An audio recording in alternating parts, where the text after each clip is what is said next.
신혼부부 한 쌍이 태국으로 신혼여행을 떠났는데 아내가 옷가게의 탈의실에 들어간 후 갑자기 흔적도 없이 사라져버렸습니다.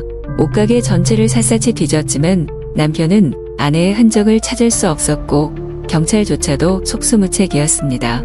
10년 후 그는 다시 태국으로 여행을 갔다가 괴기스러운 공연을 관람하던 중 아내가 팔과 다리가 없는 돼지 인간으로 변해 있는 모습을 보고 충격을 받았습니다. 이 사건의 일부 내용은 이후 2022년에 개봉해 높은 흥행 성적을 거둔 중국 영화 로스트 인 더 스타스에서도 재현되었습니다. 실제 사건의 진실을 파헤치기 전에 좋아요와 구독 버튼을 눌러주셔서 가장 흥미진진한 사건들을 놓치지 마세요.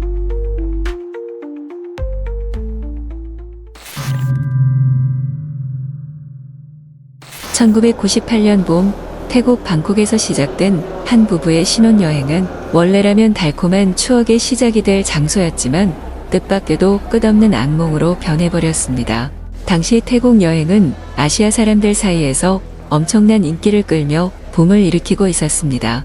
텔레비전 여행 잡지, 그리고 SNS 등 여러 채널에서 여행사들은 태국을 동남아시아 최고의 여행지로서 화려하게 홍보했습니다. 푸른 바다와 맛있는 길거리 음식, 다양한 레저 활동이 있는 매혹적인 관광지로 주목받았습니다. 그 이미지는 어디서나 넘쳐나며 누구나 직접 가보고 싶다는 욕구를 불러일으켰습니다. 얀 씨와 그의 젊은 아내 류 씨 역시 이번 신혼여행에 큰 기대를 품었습니다. 철저하게 조사한 끝에 두 부부는 태국에 번화하고 현대적인 수도인 방콕을 달콤한 신혼여행의 목적지로 선택했습니다. 그들의 생각에 따르면 방콕은 아름다우면서도 독특한 문화를 가지고 있으며 비용 또한 합리적이어서 두 젊은이가 여행을 즐기기에 딱 맞는 곳이라고 여겼습니다. 여행을 떠나기 전 얀 씨와 아내는 오랜 시간을 들여 아주 꼼꼼하게 정보를 찾아보고 준비했습니다. 그들은 태국에 다녀온 친구들과 가족들, 그리고 그곳을 다녀온 적이 있는 사람들에게 계속해서 질문하며 여행을 준비했습니다. 그들의 친구들은 야시장처럼 북적이는 장소들, 고대의 신전, 그리고 무엇보다도 특별한 예술 공연 등 다양한 흥미로운 장소들을 열정적으로 소개해 주었습니다. 젊은 부부는 이번 여행이 무조건 특별하고 색다른 경험이 될 것이라고 굳게 믿었고, 그래서 꼭 가봐야겠다고 결심했습니다. 그러나 그들은 이 나라에는 그동안 들었던 트랜스젠더 쇼보다 훨씬 더 특별하고 때로는 사람들을 깜짝 놀라게 하는 공연들도 존재한다는 사실은 전혀 알지 못했습니다. 방콕에 도착하자마자 얀 씨와 아내는 그곳의 화려한 풍경에 완전히 압도당한 듯한 기분을 느꼈습니다. 이 도시의 매력은 공항에 내리는 순간부터 강렬하게 느껴졌고 두 사람은 그 분위기에 빠져들었습니다. 상쾌하고 기분 좋은 공기, 다채롭고 독특한 문화, 풍성한 음식들, 그리고 반짝반짝 빛나는 화려한 불빛들이 모두 어우러져 사람들의 시선을 사로잡는 매력을 뿜어냈습니다. 그러나 마침 그 시기는 여행 성수기였기 때문에 방콕에는 엄청난 수의 관광객들이 몰려들고 있었습니다. 그들이 가는 곳마다 사람들로 가득했고 거리, 음식점, 관광지 할 것 없이 모두가 시끌벅적하고 붐비는 상태였으며 둘만의 조용한 시간을 보내는 것은 사치처럼 느껴질 정도였습니다. 얀 씨의 아내는 숨을 쉴 수 없을 것 같다며 답답해했고 짜증을 내며 불평을 토로했습니다. 그런 모습을 본 두 사람은 조금 더 조용한 골목으로 들어가서 쇼핑을 하기로 결정했습니다. 그 골목은 보석과 옷을 파는 상점들이 많이 있었지만 관광객은 거의 찾아보기 어려웠습니다. 얀 씨는 골목의 분위기가 음산하고 기분이 이상하다고 느꼈고 그냥 돌아가자고 말했지만 아내는 끝까지 쇼핑을 계속하고 싶다며 고집을 부렸습니다. 그리고 아내는 옷가게 하나에 들어가 매장 안의 패셔너블한 옷들을 유심히 살펴보다가 남편에게 잠깐만 기다리라고 말하며 몇 벌만 입어보고 금방 나오겠다고 말했습니다. 남편은 알겠다고 고개를 끄덕이며 동의했지만 그 순간이 아내와의 마지막 인사가 될 줄은 전혀 몰랐습니다. 얀 씨는 매장 밖에서 아내를 기다리며 잠시 주변의 옷가게와 기념품 가게들을 바라보며 시간을 보내다가도 아내가 나오지 않자 점점 초조해지기 시작했습니다. 처음에는 아내가 옷을 고르는데 시간이 걸린다고 생각해 대수롭지 않게 넘겼지만 30분이 지나도록 아내가 나오지 않자 얀 씨는 불안한 마음에 아내의 이름을 부르기 시작했습니다. 얀 씨는 이상한 점을 느꼈지만 아내의 대답이 들리지 않아 가게 안으로 들어갔고 그곳에서는 가게 주인이 TV를 보고 있는 모습만 보였습니다. 얀 씨는 가게 주인에게 아내에 대해 물었지만 그 사람은 아무런 손님도 가게에 들어오지 않았다고 말했습니다. 그 순간 얀 씨는 묘한 직감을 느꼈고 아내가 이 가게에 들어와 옷을 고르던 중 사라졌다고 단호하게 주장했습니다. 얀 씨는 말이 끝나자마자 피팅룸으로 달려가 커튼을 살짝 걷고 아내의 이름을 불렀지만 류 씨의 목소리는 들리지 않았습니다. 커튼을 완전히 걷어 올리자 그 안에는 아무도 없었고 벽에는 고객들이 입어보다 놓아둔 몇 벌의 드레스와 옷만 걸려 있었습니다. 가게 주인은 여전히 부드러운 어조로 정말로 손님이 들어온 적이 없다며 다른 가게에서 찾아보는 게 좋겠다고 말했습니다. 그제서야 얀 씨는 그 옷가게의 인테리어가 어딘가 낡은 듯하고 조명은 희미했으며 옷은 아주 많았지만 전반적으로 어두운 분위기를 풍기고 있다는 것을 알아차렸습니다. 점원들의 눈빛과 표정은 무척 무덤덤하고 마치 손님이 필요 없다는 듯한 태도를 보였습니다. 1990년대 후반이었기 때문에 CCTV가 일반적으로 설치되지 않아 많은 작은 가게들이 CCTV를 설치하지 않았습니다.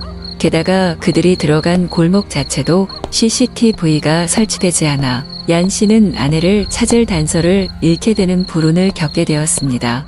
얀 씨는 혹시 아내가 다른 가게에 들러 구경하거나 쇼핑을 하고 있는 건 아닐까 싶어 골목 주변 가게들을 뛰어다니며 이름을 크게 부르며 찾았지만 아내의 대답은 들리지 않았습니다. 당황한 얀 씨는 혹시 아내가 자신을 놀라게 하려고 혼자 호텔로 돌아갔을 수도 있다는 생각이 들어 그곳에서 그녀를 찾을 수 있을 거라는 작은 희망을 품었습니다. 비록 그 생각은 비현실적이고 근거도 약했지만 그는 그래도 혹시나 하는 마음으로 호텔로 향했습니다. 바로 택시를 타고 호텔로 돌아가서 문을 열었지만 방은 텅 비어 있었고 아내가 돌아온 흔적조차 없었습니다. 그 순간 얀 씨의 머릿속은 혼란스러움과 불안함으로 가득 찼고 온몸은 마치 마비된 듯한 느낌에 휩싸였습니다. 아내의 갑작스러운 실종과 가게 주인이 그 당시 보여준 망설임과 의문스러운 표정이 겹쳐지며 이 사건이 단순한 실종이 아닐 수 있다는 의심이 점점 강해졌습니다. 불안과 절망에 휩싸인 얀 씨는 서둘러 호텔 로비로 내려가 프런트 직원에게 부탁해 경찰에 신고 전화를 걸었습니다. 곧바로 태국 경찰은 얀 씨 부부가 마지막으로 있었던 옷가게 골목으로 출동해 수색 작업을 시작했습니다. 경찰은 해당 옷가게를 샅샅이 수색하고 심지어 골목 내 다른 가게들까지 조사했지만 리우 씨의 흔적은 전혀 발견되지 않았습니다. 상황이 점점 심각해지자 얀 씨는 주태국 중국 대사관에 도움을 요청했습니다. 대사관 측도 자체적인 조사 절차를 밟으며 모든 정보를 면밀히 검토하고 각종 단서를 파악하려 했지만 끝내 아무런 단서도 발견하지 못했습니다. 아무도 사건에 대한 새로운 정보를 제공하거나 태국 거리에서 얀 씨의 아내를 봤다는 증언을 하지 않았습니다. 수일간의 끈질긴 수색에도 불구하고 아무런 성과가 없었고 얀 씨의 관광 비자가 만료될 때가 되어 결국 중국으로 돌아갈 수밖에 없었습니다. 얀 씨는 귀국하기 전 아내의 실종 소식을 가족에게 전화로 알렸고 가족들은 큰 충격과 불안을 느꼈습니다. 귀국 후 얀 씨는 아내 가족의 다양한 반응에 직면해야 했으며 일부 가족들은 심지어 얀 씨가 태국에서 아내를 해치기 위해 일부러 범행을 계획한 것이 아니냐는 의혹까지 제기했습니다. 얀 씨는 중국으로 돌아간 후 사랑하는 아내의 갑작스런 실종이라는 상처뿐만 아니라 가족들로부터의 의심과 비난이라는 이중의 고통을 짊어져야 했습니다. 아내의 가족 중 누구도 태국의 옷가게 탈의실에서 아내가 흔적도 없이 사라졌다는 얀 씨의 이야기를 믿지 않았습니다. 그들은 얀 씨가 어떤 끔찍한 죄를 숨기기 위해 거짓말을 하고 있다고 생각했습니다. 일부는 얀 씨가 해외에서 아내를 돈을 위해 팔아넘겼다고까지 소문을 퍼뜨렸습니다. 심지어 어떤 악의적인 사람들은 얀 씨가 태국에서 아내를 살해한 뒤 실종 사건으로 위장했다고 주장하기도 했습니다. 의심은 극에 달했고 아내의 가족은 얀 씨를 국내 경찰에 고소하기에 이르렀습니다. 그러나 구체적인 증거가 없어 수사 당국은 얀 씨를 기소할 수 없었습니다. 근거 없는 비난, 의심의 눈초리, 차가운 태도 속에서 얀 씨는 깊은 절망의 나락으로 빠져들었습니다. 아내를 잃은 슬픔은 시간이 지나도 아물지 않았고 그 위에 더해진 외로움과 소외감은 그를 더욱 고통스럽게 만들었습니다. 그럼에도 불구하고 얀 씨는 태국에서 아내를 찾을 희망을 포기하지 않았습니다. 그는 몇몇 친구들에게 도움을 요청해 태국의 화교 커뮤니티에 아내를 찾는 전단을 배포해달라고 부탁했습니다. 심지어 그는 사비를 들여 사설 탐정을 고용해 사건을 조사했지만 결국 아무런 성과도 얻지 못했습니다. 1년의 시간이 흘렀고 얀 씨는 죄책감과 후회 속에서 하루하루를 버텼습니다. 그러나 운명을 받아들이지 못한 그는 결국 다시 한번 태국으로 향하기로 결심했습니다. 다시 찾은 방콕은 여전히 번화했고 거리는 북적거렸지만 아내가 사라졌던 그 골목은 여전히 기이하게 한산한 분위기를 풍기고 있었습니다. 얀 씨는 아내의 사진을 들고 길거리에서 만나는 사람들에게 묻고 가게마다 들어가 물어봤지만 돌아오는 대답은 차가운 고개 접기와 무심한 손짓뿐이었습니다. 밤이 되자 방콕의 거리는 반짝이는 불빛으로 더욱 화려해졌고 밤문화는 더 활기를 띠었지만 얀 씨에게는 모든 것이 멈춰 있는 듯 했습니다. 하루가 또 허무하게 지나갔지만 아내의 흔적은 찾을 수 없었습니다. 얀 씨가 호텔로 돌아가려던 순간 우연히 불쇼라는 이름의 기괴한 공연 광고판이 눈에 들어왔습니다. 얀 씨가 무심코 발걸음을 옮겨 들어간 이 기괴한 쇼는 19세기 미국에서 시작된 형태의 공연이었습니다. 그 당시 이러한 쇼는 주로 기형인간, 기괴한 생물 또는 다른 비정상적인 현상들을 보여주며 대중의 호기심과 궁금증을 충족시키는 것을 목적으로 했습니다. 오락의 형태가 매우 제한적이었던 시절, 이러한 기괴한 전시는 가장 큰 볼거리 중 하나로 여겨졌으며 항상 많은 사람들의 사랑을 받았습니다. 이런 기괴한 공연들은 사람들에게 일상에서 접할 수 없는 특이하고 이상한 것들에 대한 궁금증을 충족시키는 수단이 되었습니다. 이러한 쇼의 영향력은 주로 정신적인 자극에 있었으며 사람들의 호기심과 복잡한 감정을 자극하는 데 큰 역할을 했습니다. 미국은 이러한 기괴한 쇼의 중심지였으며 시간이 지나며 이러한 형태의 쇼는 다른 국가들, 특히 동남아시아 국가들에도 퍼져나갔습니다. 하지만 아시아에서의 이러한 쇼는 더욱 변질되어 선천적 장애인이나 유전자 돌연변이를 가진 사람이 없으면 일반인을 억지로 기형적으로 만들어 관객을 모으는 경우도 있었습니다. 이러한 쇼의 이면에는 주로 범죄 조직이나 갱단이 개입해 있는 경우가 많았습니다. 2000년대 이후 인터넷의 폭발적인 발전과 스마트폰의 대중화로 인해 이러한 기괴한 쇼들은 점점 사라지고 잊혀져 갔습니다. 그러나 아내를 찾지 못한 채 하루 종일 방황하며 지친 얀 씨는 호기심과 무언가를 찾아야 한다는 심리적 압박으로 결국 이 기괴한 쇼를 관람하기로 결정했습니다. 그리고 그가 예상치 못했던 그리고 믿기조차 힘든 광경은 그토록 애타게 찾던 아내가 바로 그 기괴한 쇼 안에 등장했다는 것이었습니다. 하지만 윌 씨는 원래 건강하고 평범한 사람이었는데 어쩌다 이런 기괴한 쇼의 무대에 서게 된 걸까요? 괴기한 쇼가 시작되자 클럽 내 큰 무대 위의 조명이 갑자기 밝게 켜지며 차례차례 등장하는 기괴한 인물들에게 집중되었습니다. 얀 씨는 무대 위에서 키가 거대한 사람 난쟁이들, 네 다리를 가진 사람 붙어있는 쌍둥이, 악어처럼 거칠고 울퉁불퉁한 피부를 가진 사람 등 다양한 기괴한 인물들을 볼 수 있었습니다. 그들은 관객들로부터 코끼리 인간, 네 다리 여성, 악어 소년과 같은 기묘한 이름으로 불렸으며 등장할 때마다 관객들은 열렬한 환호와 박수를 보냈습니다. 얀 씨는 무대 위의 퍼포먼스를 주의 깊게 바라보았고 그의 마음속에는 복잡한 감정들이 교차하기 시작했습니다. 그러던 중 사회자의 고함 소리가 울려 퍼지며 공연장의 분위기는 더욱 고조되었습니다. 사회자는 무대 중앙에 커다란 꽃병을 밀어내며 그 위를 천으로 덮었고 천이 벗겨지자 관중들은 열광하며 함성을 질렀지만 얀 씨만은 그 앞의 광경에 충격을 받았습니다. 꽃병 위에는 멍한 눈빛과 단정히 빗어 올린 머리를 가진 한 여성의 머리가 달랑 흔들리고 있었습니다. 그 여성은 팔과 다리가 없었고 말도 할 수 없는 상태로 마치 돼지 인간처럼 보였습니다. 얀 씨가 자세히 들여다보자 그 돼지 인간의 얼굴은 놀랍게도 자신의 아내와 똑같은 얼굴이었습니다. 그는 혹시 아내를 너무 그리워한 나머지 착각을 한 것은 아닐까 싶어 눈을 비볐지만 다시 봐도 현실은 변하지 않았고 무대 위에 돼지 인간은 실종된 지 1년이 된 그의 아내였습니다. 충격과 경악에 휩싸인 얀 씨는 큰 소리로 아내의 이름을 부르며 무대 위로 뛰어오르려 했지만 여러 경비원들이 달려와 그를 막았습니다. 얀 씨는 경비원들을 뿌리치며 아내를 돼지 인간으로 만든 놈들에게 욕설을 퍼부으며 소리를 질렀습니다. 상황이 점점 혼란스러워지자 일부 관객들이 경찰에 신고를 했고 얀 씨는 그 틈을 타 무대로 올라가 아내를 구하려고 했습니다. 하지만 그 순간 어디선가 나타난 한 무리의 깡패들이 돼지 인간을 얀 씨의 손에서 빼앗으려고 달려들었습니다. 다행히 경찰이 제때 도착해 혼잡한 상황을 정리했고 몇몇 범죄자들을 현장에서 체포했습니다. 그 덕분에 얀 씨는 아내를 무사히 구해낼 수 있었습니다. 하지만 그 순간 아내의 끔찍한 모습에 얀 씨는 경악을 금치 못했습니다.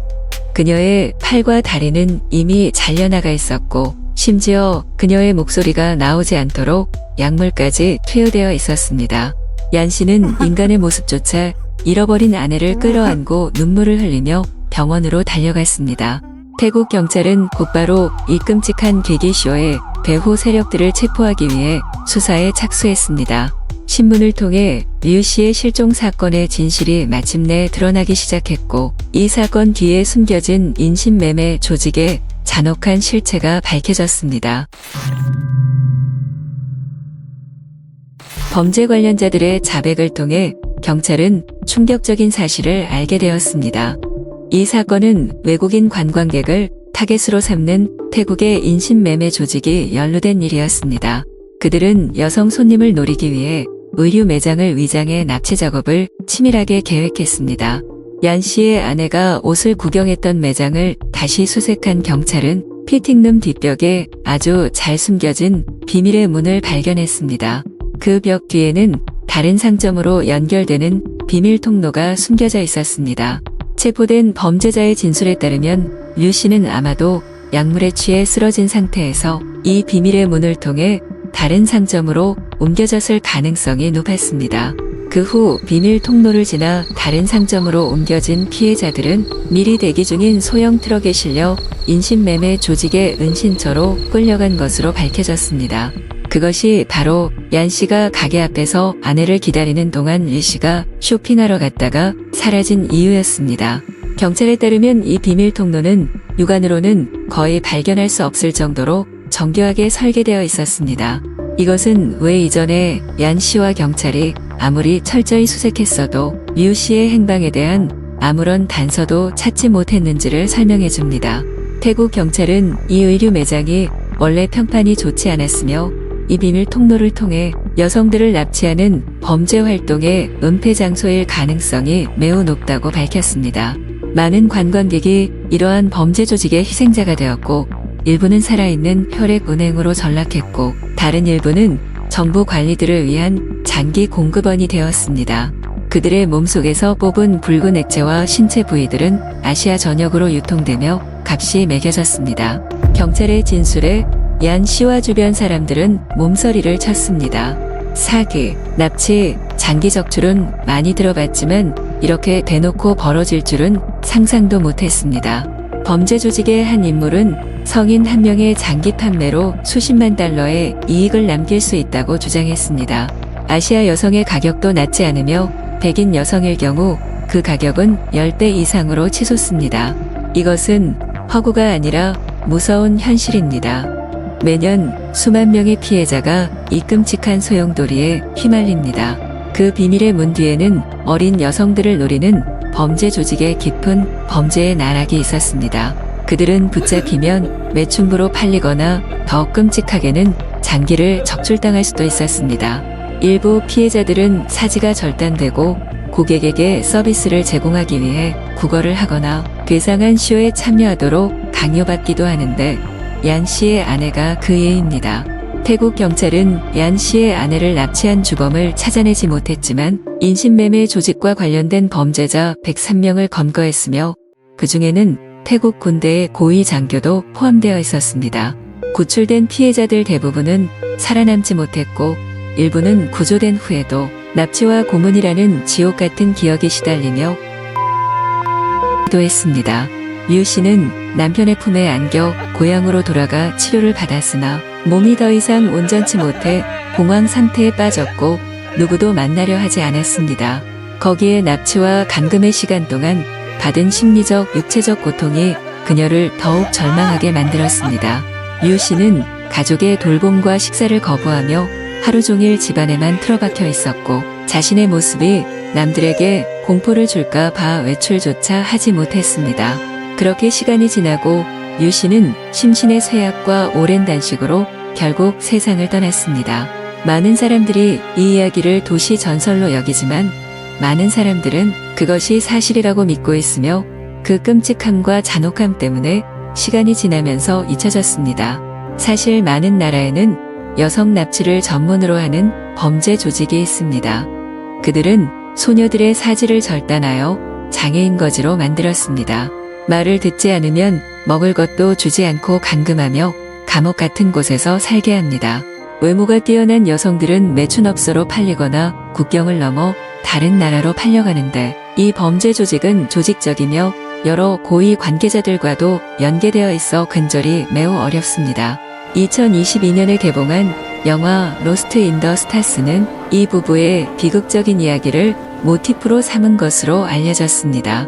영화의 몇몇 장면은 줄거리를 더 흥미롭게 하기 위해 각색되었습니다.